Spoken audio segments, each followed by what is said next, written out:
All right, everybody, thank you so much for coming out. We're going to go ahead and get started. I know we're going to have some more folks in here as the lunch hour hits right at noon.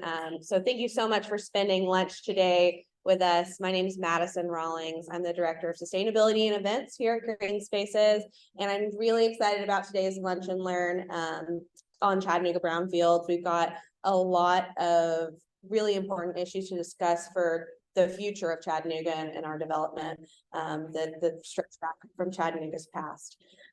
So I'm going to get started and share with you a little bit about Green Spaces before I hand it over. Our mission is to advance the sustainability of living, working, and building in Chattanooga. And so if you're new in town or if you're old in town and you haven't ever encountered us or worked with us, we would love to work with you on any sustainability effort through a variety of our programs. One of those is Empower. Empower is one of our energy efficiency savings programs for residents in Hamilton County and the 9 surrounding counties. I know a lot of you have had really high energy bills with the heat waves that we've been facing. And so if you want to learn no and low cost ways to cut your energy usage at home, we offer free energy workshops. And if you would like to have one, check out Francine or give me a heads up and we'll let you know about some things. You can always check out our Green Spaces calendar as well. Another one of our programs that stemmed out of Empower is our Build It Green program, which is a workforce development program that teaches green building techniques to youth that have opportunity and untapped potential. And through this program, we have graduates go through, it's an AmeriCorps program, and learn important things like weatherization, air sealing, and really set them up for success and have opportunities when they graduate through our program. Green Leader is a professional development certificate offered through Chattanooga State that I manage.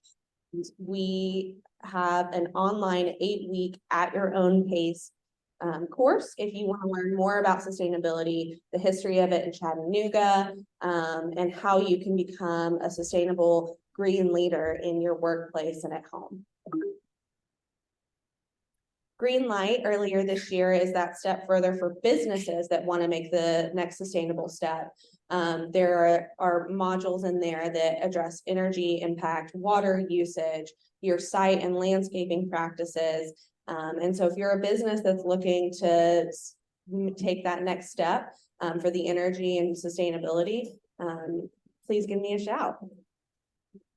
SPGC is Sustainable Professionals of Greater Chattanooga. And this is a group that we host for individuals that their job is specifically sustainability or environmental initiatives within their business. So if that's you and that's your job, we would love to have you. We're recruiting new folks for that to try and keep everyone plugged in that is up to date in the Chattanooga region.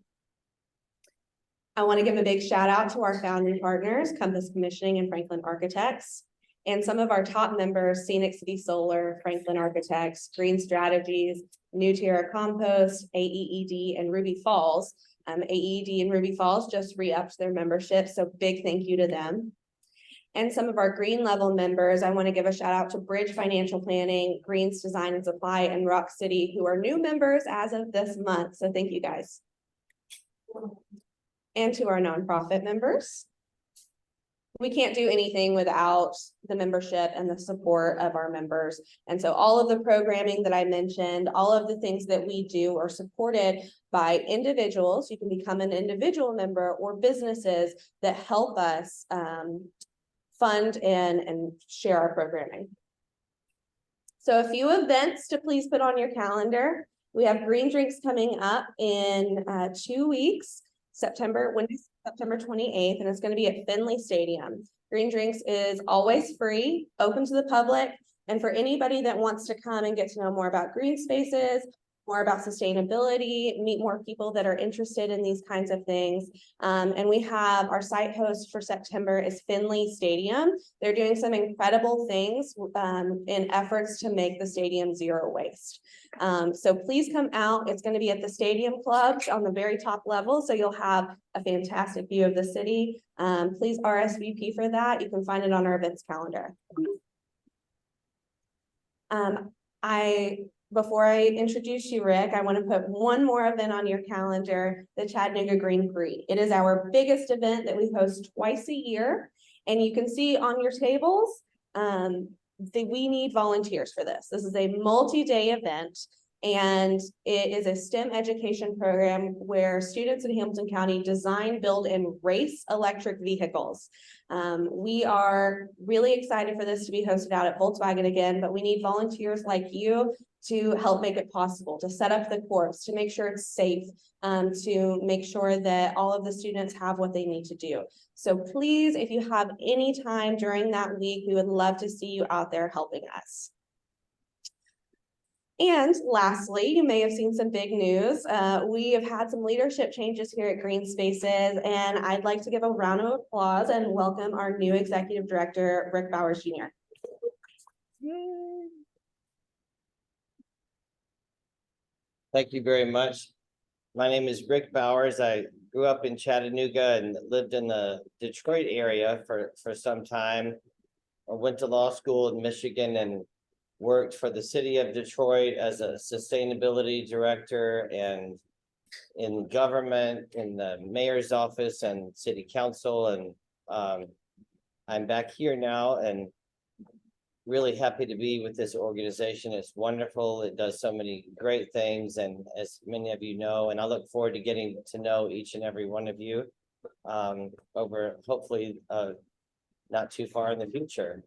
My card is up there on the counter if you didn't get one, and please feel free to reach out to me so we can work on some great stuff. Thank you so much. Thank you, Rick. A little bit of housekeeping before I hand it over to our fantastic presenters today.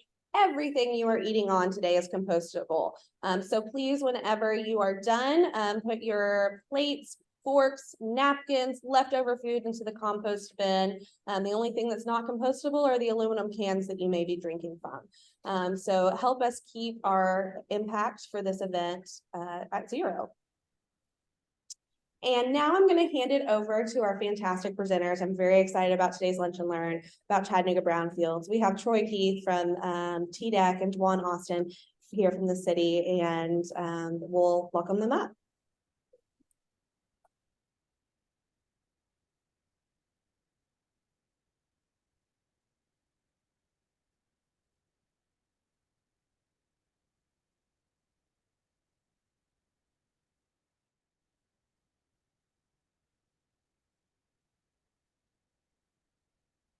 Nice.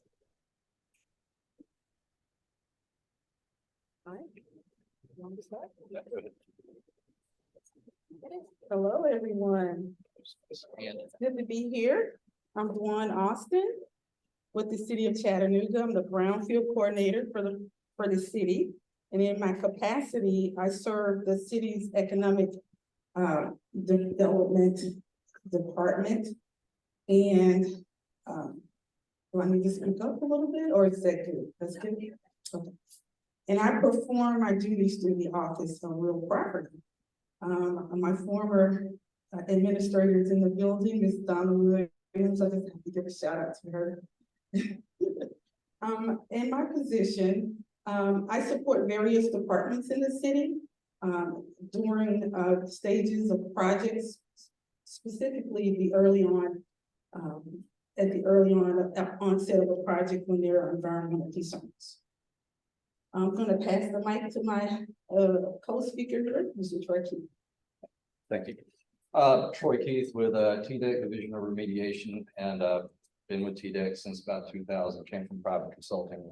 Took me a while to make that adjustment going from private government, but you know, Brownfields is something I'm very passionate about, which we'll get into more details on that. But also function as the regional coordinator for Brownfields, so kind of basically go out and provide education to people who may not be familiar with it. So.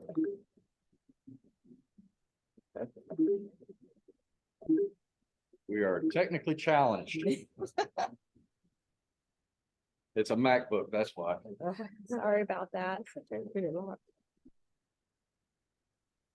we go. Okay. And we have our contact information at the end as well, if you need to check it out. So we're going to talk a little bit about the legacy and transformation here in Chattanooga. As you can see this photo, where we come from our past to our present.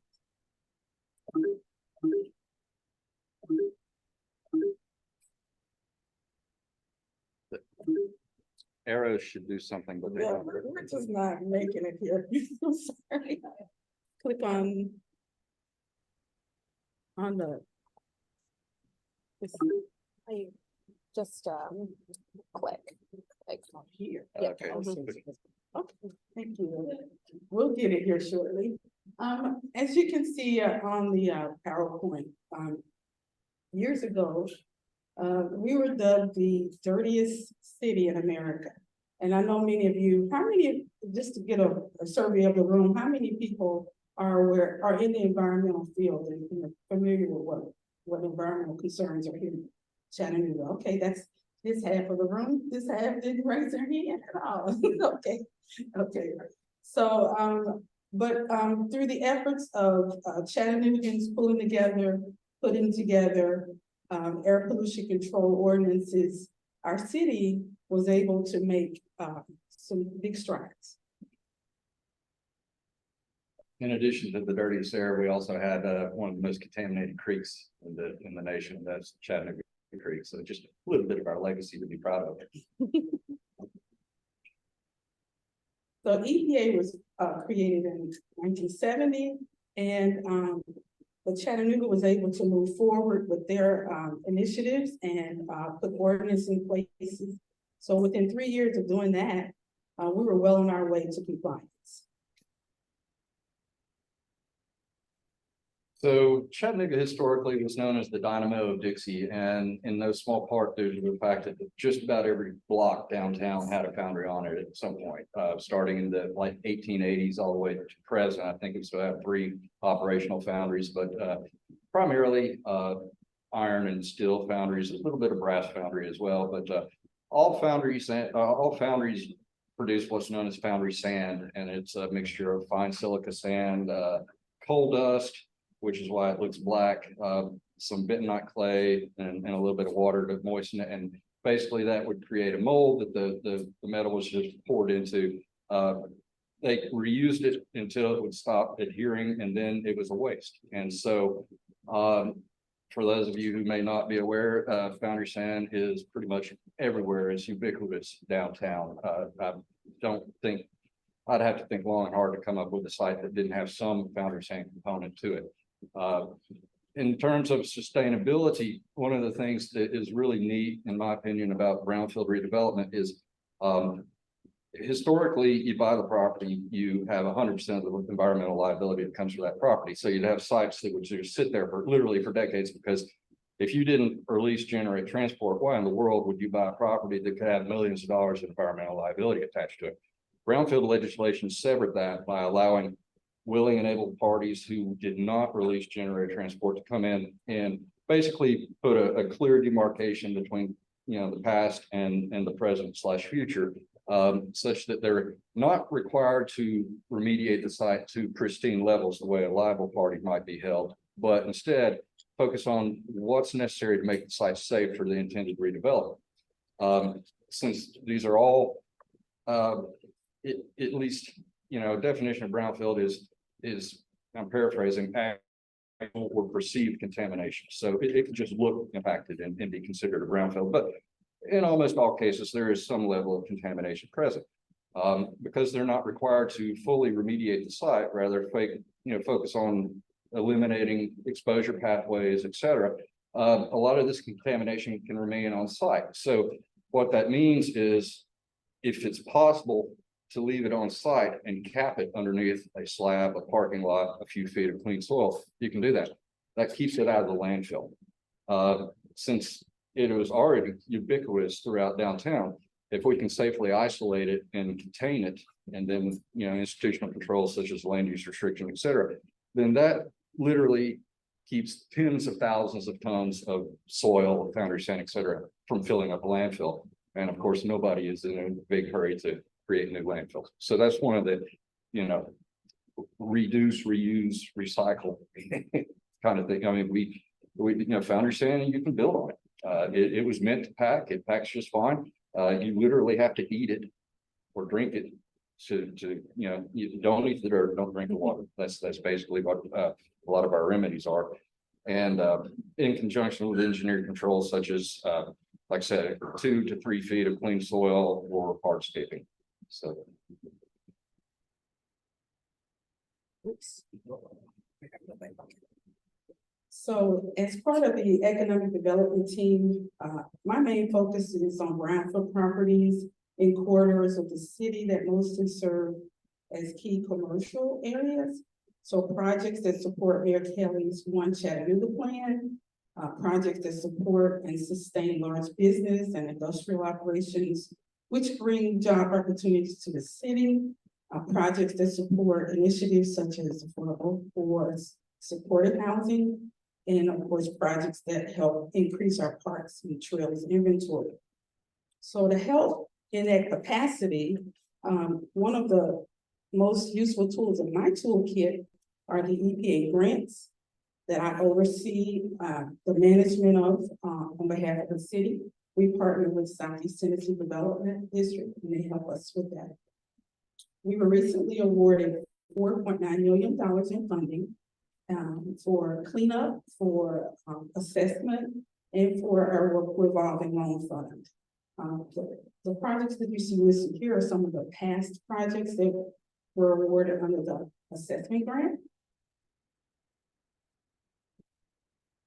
yeah, one of the things that Dwan mentioned, there's several different types of grants. There's investigative and remedial grants that are, as the name implies, grants. The money is given and not expected to be repaid. But the revolving loan fund, that's one of the best, in my opinion, things that's come out of this, because a significant amount of money is awarded to the city. The city then manages it. It is lent out to developers at a very, very low interest rate. I believe 1, maybe 2. Okay, it's just like everything else has gone up. 2%, which is still ridiculously low.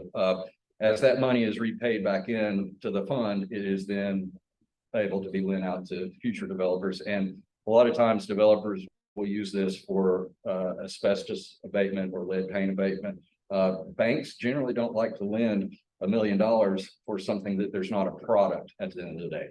And abatement of ACM or lead-based paint, what do you have to show for it other than the building's in better shape, but you don't have a tangible product? So this is where the RLF is. I mean, it just enables things that would otherwise be impossible.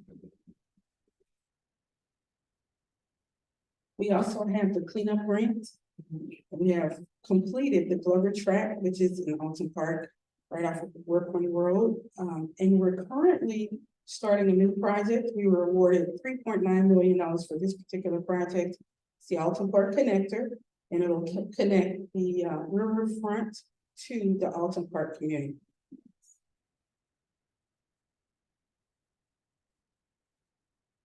As Troy mentioned about our revolving loan fund, we've had several projects in the past that were successful. In the picture, you see Maybell Apartment Complex, which is right off of Bailey Avenue. And the newest apartment complex is Chestnut Flats, which is over near Finley Stadium. It's affordable housing that's benefit, our residents here in Chattanooga. And we're going to talk a little bit about some of our successful revolving loan fund projects. Here are some of the communities that we've used our revolving loan fund in on the North Shore, Main Street corridor here, just in this area here. South Chattanooga, South Holland Park, and Milltown. Troy's going to talk a little bit about our North Shore project. This was actually the first RLF project that I'd ever worked on. I had no idea that it was an RLF. My boss at the time just said, here, take care of this. And they had started the process and then discovered that there was petroleum contamination in the soil that they hadn't anticipated. And so the RLF money, $70,000, it was allocated to have them come in and do some limited removal, some testing for vapor intrusion. And that was one of the first redevelopments along the North Shore, which another thing about the RLF and these various grants is a lot of times they're utilized to start an anchor or a catalyst that has a ripple effect. I can give numerous examples of that. EPB, I believe I saw somebody, yep, EPB. Case in point, the old Cavalier facility that's right at Bailey and is it Maine? Central. It's Central and Bailey, yeah. Right next to the National Cemetery, et cetera. That was one of the first vending machines for like Coca-Cola. This is back when they were made out of wood and stuff like that. So it goes back to the 1800s. Anyway, they shut down and the site has some foundry sand, of course, and some fluorinated solvents in the groundwater. But EPB was able to come in and save, I want to say like $2 million by redeveloping this site instead of going to the greenfield. They saved several $1 million and actually gained more square footage than what would have otherwise been possible. So as a result of turning this area into a nice thriving redevelopment that saved money, gained capacity, it had a ripple effect. And so instead of some of these blighted houses or whatever, you now have fraternity from UTC that's taking up residence right next door. So again, ripple effect. It can be very profound.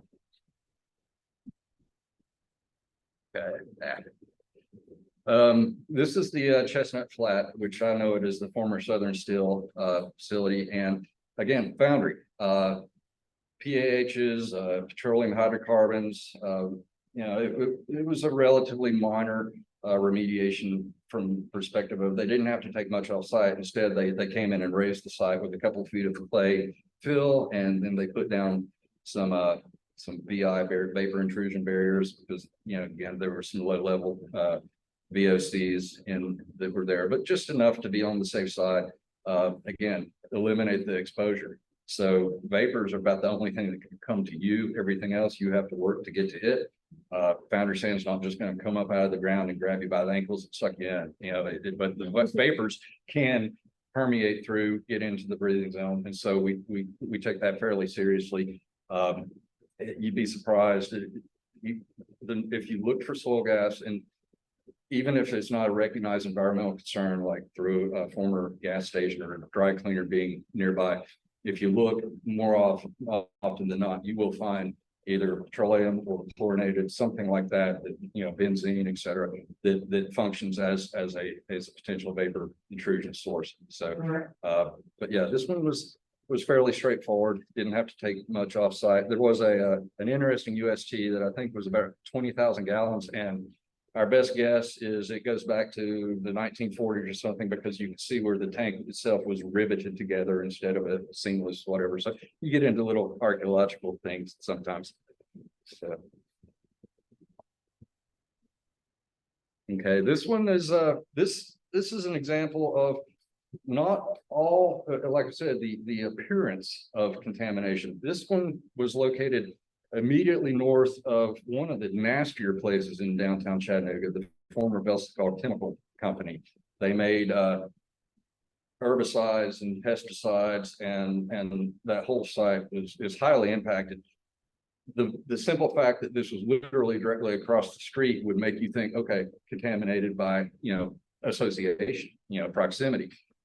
It really was very mildly impacted. The foundry sand was very limited. PAHs, that's something that's polynuclear aromatic hydrocarbons are combustion byproducts. Anytime you have incomplete combustion, the easiest way to think of them is it's the tars. It's also what makes good barbecue really good, right? If you sear a steak, that sear mark, those are PAHs. Well, some of them are carcinogenic, especially like benzoic pyrene and so forth, but those are ubiquitous because of atmospheric deposition through vehicle exhaust, burning leaves, anything. the PAHs are produced and they will atmospherically deposit. And so we have an urban background concentration. You go anywhere in downtown and grab a sample of the soil, you're going to find PAHs in the neighborhood of about a part per million sum total, 1 to 3 parts per million sum total. And there's typically about 14 of them that we look for. So, but add them all up here, about 1 to 3 parts per million. It's below the threshold of which we consider it to be a significant risk. But again, no surprise that you're going to find it at a site like this, but fairly benign site in the grand scheme of things. This is another one that kind of served as a catalyst. This was a former automotive center. They did some repairs and everything. Boundary sand, PAHs. You know, you can pretty much count on those being at every site, just about.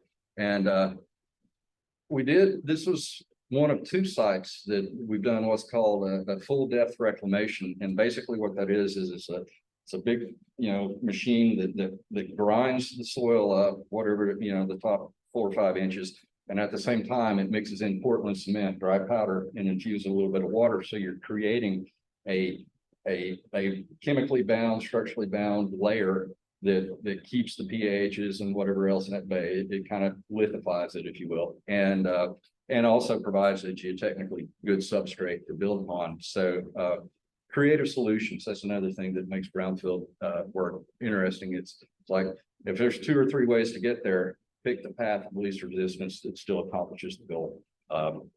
Thinking outside of the box. It's like, we need a cap, you need a parking lot, one and done, you know. So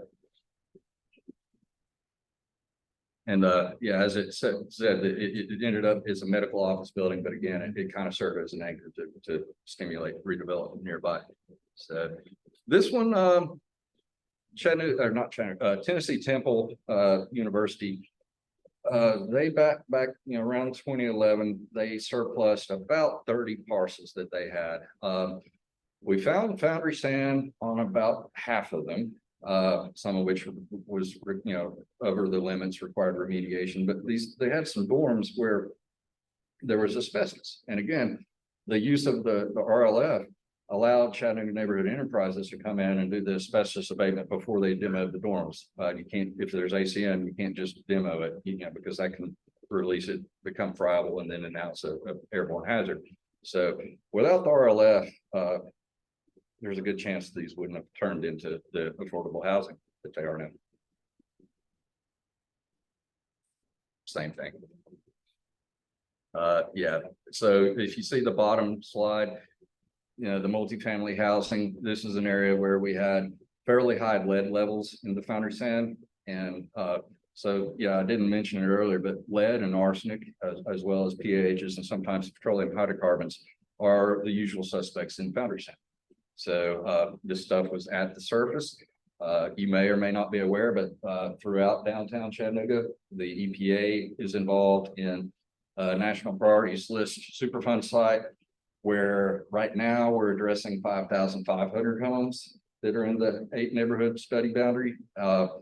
About 30 to 40% have foundry sand in the surface that exceeds the cleanup threshold. We're just starting with these 8 neighborhoods because that just happened to be the first 8 elephants that we came across. And so, you know, one bite at a time. And this is big work that goes on for many years. Same thing there, C&E just happened to take care of it. Loosely boiler, this is going to be a really cool site when they're done. As the name indicates, they used to manufacture boilers, and this site has everything. It's got PCBs, chlorinated solvents, petroleum hydrocarbons, foundry sand, etc. So they're going to be mixed use when it's all said and done. They're envisioning, in addition to some housing, which is already up to the it doesn't really show there, but that picture right there, they're actually beginning construction of the housing, the top picture. But the rest of the facility, which is, you know, in the bottom, is all that to the left. There was an old quarry there, which of course was backfilled with foundry sand. I mean, why wouldn't you? You got a hole, you need something in it, and it was used a lot for that. For example, down in St. Elmo, right across, right where the Walgreens is, right before you go up to Groovy Falls and all that, There's about 20 to 25 feet of nothing but foundry sand right there. You can actually see 4 or 5 different iterations of St. Elmo Avenue about 5 feet apart vertically, where over the years they filled it in. So, you know, foundry sand. But yeah, they're gonna have restaurants, brewery, of course, and it is just gonna be a cool little redevelopment. Former standard Coosa Thatcher, Chattanooga had a lot of hosiery mills over the years, and this is one of them. The goal here is not just the mill, which is Mill Town, but the developers also purchased several blocks of residential in the immediate surroundings. All this is going to be residential, single family, multifamily, et cetera. They do have intents to repurpose the building. That's going to be a bit of a task because it's, I believe, 4 stories, and every bit of it has ACM, asbestos containing material, as well as lead paint. And then in the surrounding area, you've got a little bit of coordinated solvents from, you know, vapor intrusion perspective, and of course, foundry sand. Without that RLF, you know, $500,000, I don't carry that around my back pocket. Most developers don't. And again, banks are not going to help you out very easily. So RLF. Future projects, over the next 5 to 10 years, Chattanooga is going to fundamentally be transformed along the riverfront. 24 coming in. I'm sure some of you have heard US Pipe has been selected as the probable site for the new Lookout Stadium. These were all foundries. Oh, sorry. I hate these things. Naturally wanted. But yeah, we're talking cities within the city at these locations. But as you can imagine, foundry sand, you're at ground zero for the production, 20 to 30 feet along the riverfront there. With the proposed stadium being sunken to the tune of about 20 feet, that poses some interesting dilemmas. It's like, all right, how do you maintain, or how do you manage the 230,000 yards anticipated to be excavated? If you're below the water table, you're going to, in theory, be pumping that water, that groundwater management, which does have low level coordinated solids. The good news is it is low level, which means they can probably just discharge to the Moxie bin, you know, the sewer system with permit. Because at those levels, they're pretty benign, and they, through that process, they would just aerobically be digested, bacteria do that, and it'd be a non-issue. But the other areas, we call it the bend, and that was the former Olson GE sites. All told, you probably got a couple hundred acres there that are just going to be significant redevelopments all through our brownfield program. And they will, of course, be using some of these brownfield funds. Is that it? Okay. All right. We went through that fast. So now it's time for Q&A. So anybody have any particular questions?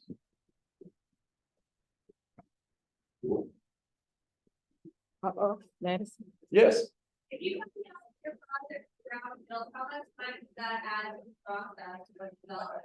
It really doesn't add that much. There's as I mentioned earlier, there's a way to sever the liability. That's through what we call a brownfield voluntary agreement. That's a legal contract between TDEC and the developer. Typically, you're looking at 90 to 120 days to get that in effect. It basically stipulates the pre-existing conditions. It's like, okay, we got foundry sand, petroleum hydrocarbons, whatever it may be. We've identified these, and then it goes on and it stipulates how you're going to address those to make the site safe for the intended use. In exchange for satisfactorily completing all your obligations and recording a notice of land use, again, that just says you're not going to dig, you're not going to use groundwater, you know, et cetera. It's a piece of paper, but you know, it's a legal institutional control over, you know, to control the future of the property. All of that process can be done in about 90 to 120 days. And then outside of that, it's just a function of how long does it take to do the development. Now, it may not add time, but it will add cost to your project. So we are with our assessment grant, We are looking to target affordable housing developers to use the $500,000 that we were awarded from EPA to help with the redevelopment, because sometimes they don't anticipate that cost when they start a project, and then they realize, oh, wow, we got this added cost. So we're looking to help in that capacity with our assessment grant. The cleanup grant, it has to be a project that the city, a property that the city owns. And then, of course, the revolving loan fund, as Troy shared earlier, it's a low interest loan that developers could use as well. Yeah, so the state or remediation, we are self-funded. We don't receive taxpayer, funds. And so we have flat fees that are associated with the various phases, like, to review approved work plan for an investigation, review and approve the final report, any kind of field work oversight, that's a flat fee of $2,500. Or remedial action, flat fee of $3,000, the voluntary agreement is $4,000, land use restriction is $1,000. So, you're talking if it's not a multiple year process, because there is an annual assessment, which is kind of an incentive to keep things moving. You're talking $15,000 to $20,000 for our part. And that's all in. When you talk about the environmental consultant with the phase 1, phase 2 support plans, et cetera, it really depends on the complexity of the site.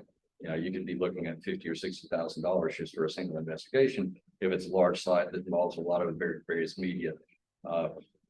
As you've kind of already seen, the most frequent contaminant we deal with is foundry sand and the recurrent heavy metals that are associated with that. Second would be chlorinated solvents and vapor intrusion concerns that are associated with that. pHs, they tend to come with the territory, but they're very simple. Most of these things are very simple to address. Again, risk requires exposure. If there's no exposure, there's no risk, and eliminating that exposure is really pretty academic. You literally have to ingest, like the EPA risk model assumes that the average adult will ingest through incidental, which is like, getting dirt on your hands and then eating your sandwich without washing your hands. The assumption is you're ingesting about 100 milligrams a day. They assume a child is about 200 milligrams a day, which makes sense. They're tasting everything, drop the sucker, pick it right back up. No thought about it. So it really does come down to eliminate that exposure to high and you eliminated the risk. So anybody else? You had a question? How does the brownfield designation impact construction requirements? It doesn't, but a lot of times the lenders want a level of comfort and certainty, and that's where the Brownfield voluntary agreement comes in. A lot of it comes down to risk tolerance. So, I'm not very risk averse, especially in my younger days. You like caving, climbing, or canoeing, bring it on. But nowadays, couch. But it's about how risk averse is the lender, how risk averse is the developer, and how impacted is the site. Like the one I showed you earlier on, it's surprisingly clean. Not all sites are equally contaminated, and we have run some sites through the program that I would look at and it's like, this is a not site, but it just is a function of the lender. Do they want that liability protection? Does the developer want that? And that liability protection is extended on to successors and title. We ask that you stop an ongoing release. Like if it's still, like if there's a tank that's leaking, we ask that you address that even though you didn't create the problem. And we ask that you maintain the controls moving forward, and you're not covered if you spill a 50-gallon drum of whatever out back, you're not covered for that. But whatever's identified and addressed as part of the agreement is covered from a liability legal perspective. So it really doesn't impact. Some people are afraid of the stigma of having a land use restriction. It's like, well, that limits my use of the site. Well, not really, because whatever your use is already been approved. And so, yeah, you can't go from commercial or multifamily to single family detached, without going through a process. I mean, you could, but you might have to spend an inordinate amount of money to get it to those standards. Because obviously especially traditional single family, like house on a quarter acre of land and whatever, It is not our purview. We do not want it to be our purview to come in and tell you, sorry, you cannot put a garden there, you can't plant a tree, you can't put a goldfish. No, we don't want to be in that role. So there are certain uses that are just inherently limited depending on the nature of the site. But most other uses, you know, I mean, quite frankly, you could redevelop Chernobyl if you wanted to invest the time and money in breaking that exposure pathway. So,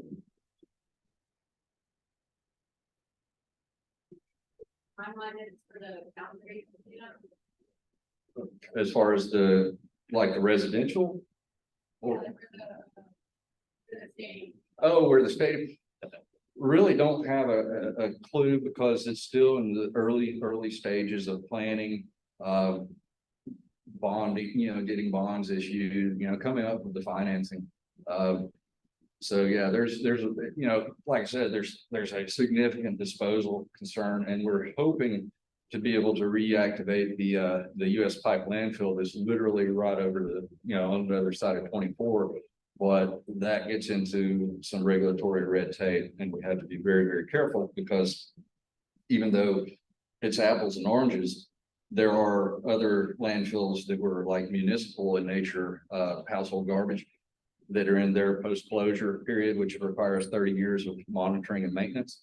And they would love to be able to open those back up and start bringing in household garbage. Well, this isn't the same because one, it's not household garbage. Two, it's not coming from off-site, it's coming from the very site that created it to begin with. But if they have to off-site that 230,000, that's about roughly 10 million extra dollars.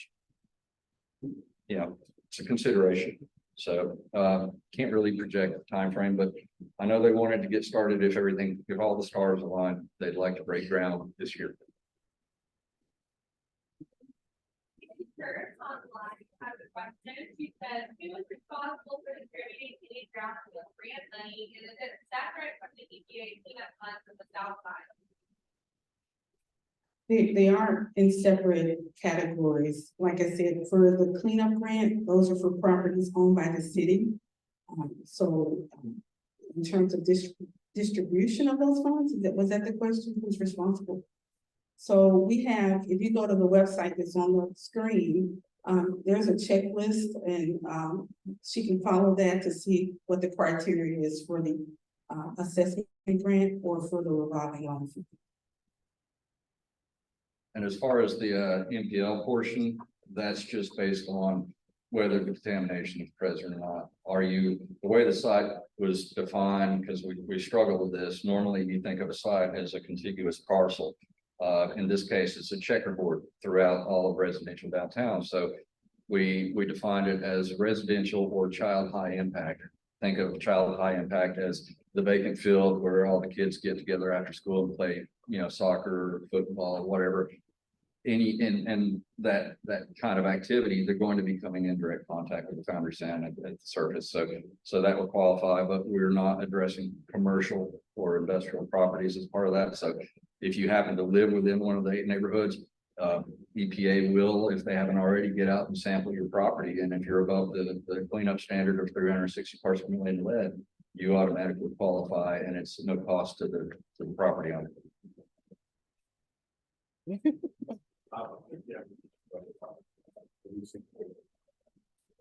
But it looks like they're moving ahead. We thought it was done.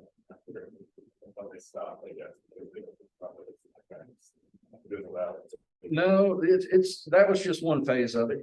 I'm not sure where they're at, quite honestly, because one of the things, unlike a responsible party site where we issue an order and we prescribe timelines, you know, you must have the investigation done by this date, a feasibility study on how you're going to clean it up by this date, et cetera.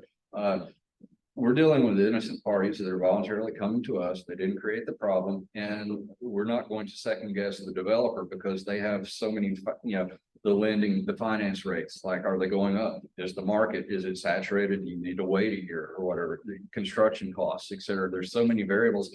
And so again, we're dealing with an innocent party that's voluntarily come to us. We're not going to hold you to a time frame. You have an annual assessment you got to pay, so there's a little bit of an incentive there. But outside of that, we work with the developers because it's really a very much a symbiotic relationship in the sense that we're getting a site identified and addressed that would otherwise go unidentified and unaddressed because we were chartered with identifying Superfund sites, which are the worst of the worst.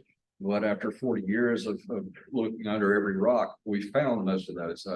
The Southside NPL is kind of an exception because although we've known about foundry sand in its bulk fill capacity for literally decades, we had no idea that this stuff was out there because it resembles organic rich topsoil in every way. The color, the texture, the thickness. And it's like, well, this is 100-year-old neighborhood. You would expect to see that dark, loamy, organic rich layer. Turns out it's dark because of the foundry. I mean, but it looks exactly like an organic rich A horizon.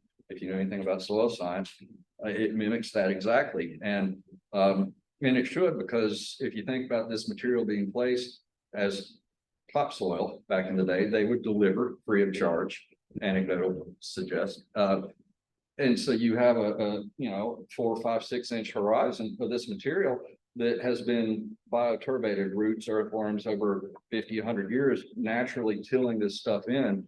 It is a loamy texture. It's no longer pure foundry sand. In fact, when this thing came to our attention, lead is a concern. Let me back up.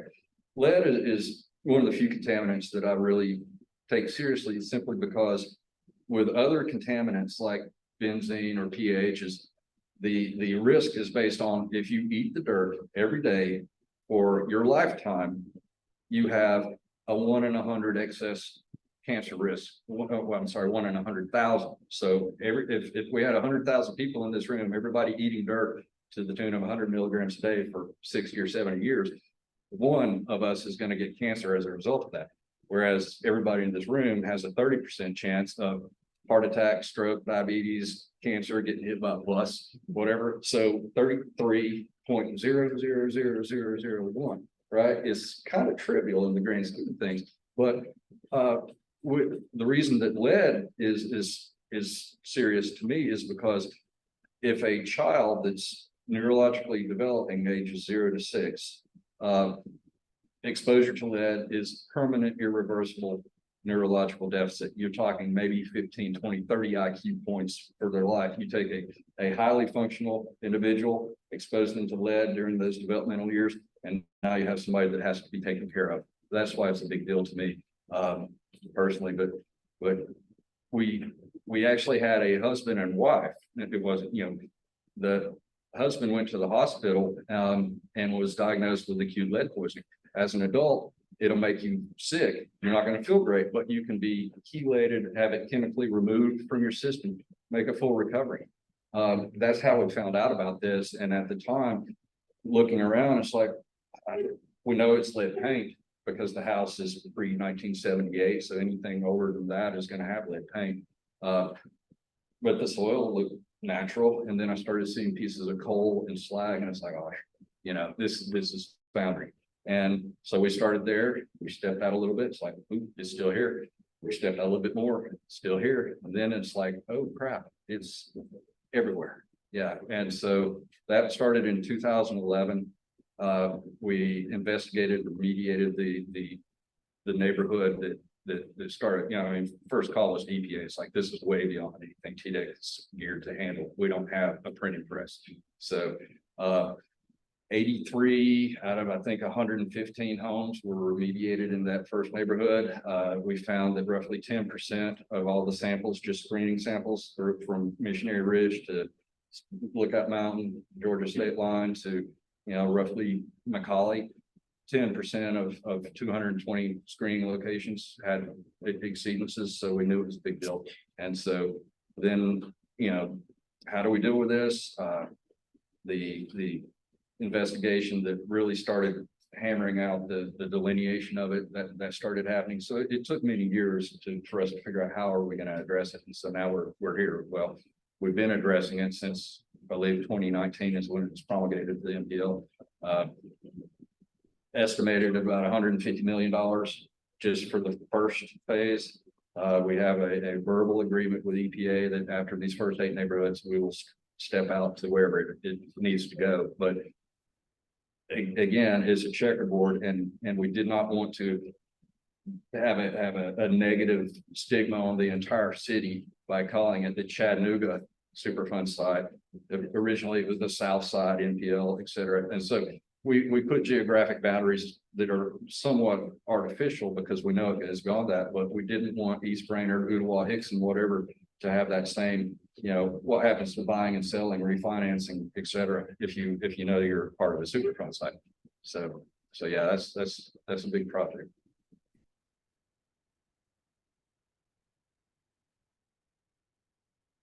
Yeah, Rick. Can you hear me? Sorry. Does your office work with people doing development, you know, usually brownfield tax credits and remediation leads other development, other tax credits like in market tax credit, preservation? Do you do that or just the remediation part of the city standpoint? You work with the property owners, so. Well, my department does, so there are people in our department that works in that capacity. A lot of cities gotta hire a contractor or an attorney to do that. We try to help us, you know, especially when there are projects that the city champions and we recognize what an impact it will make to the city. So we do have people that can help with it. Yeah, and Rick, that's also represented at the state level a little bit. That gets outside of my wheelhouse real quick. I'm more focused on the technical rather than the whole tax incremental financing and all that, but there are incentives, economic incentive zones that have been established. And I can, if somebody wants to reach out, I can get them to the appropriate point of contact.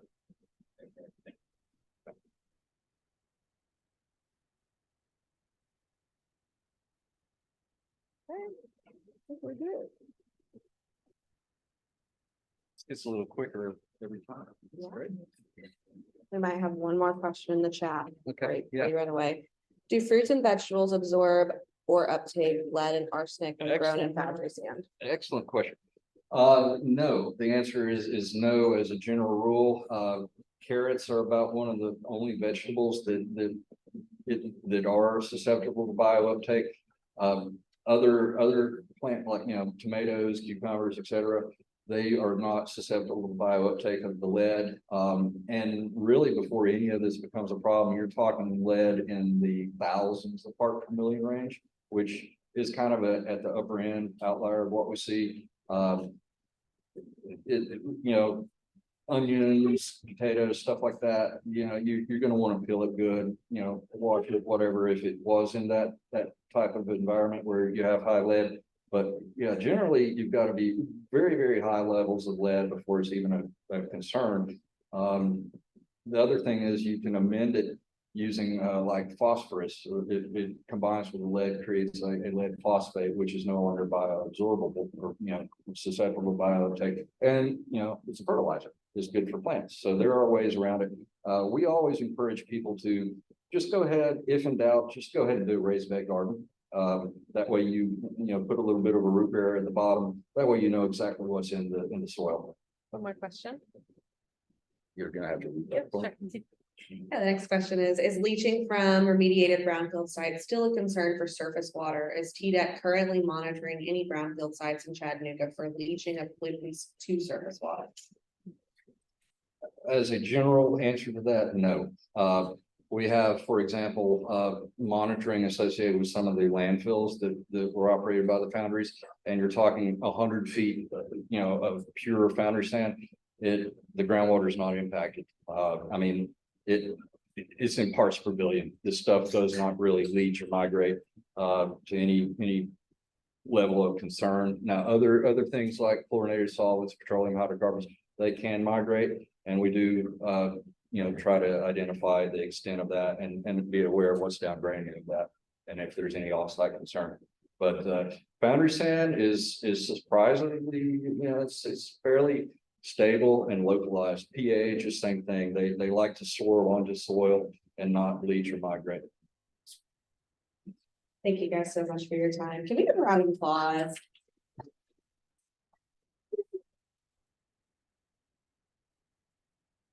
Thank you guys so much for your time and coming out to spend lunch with us today.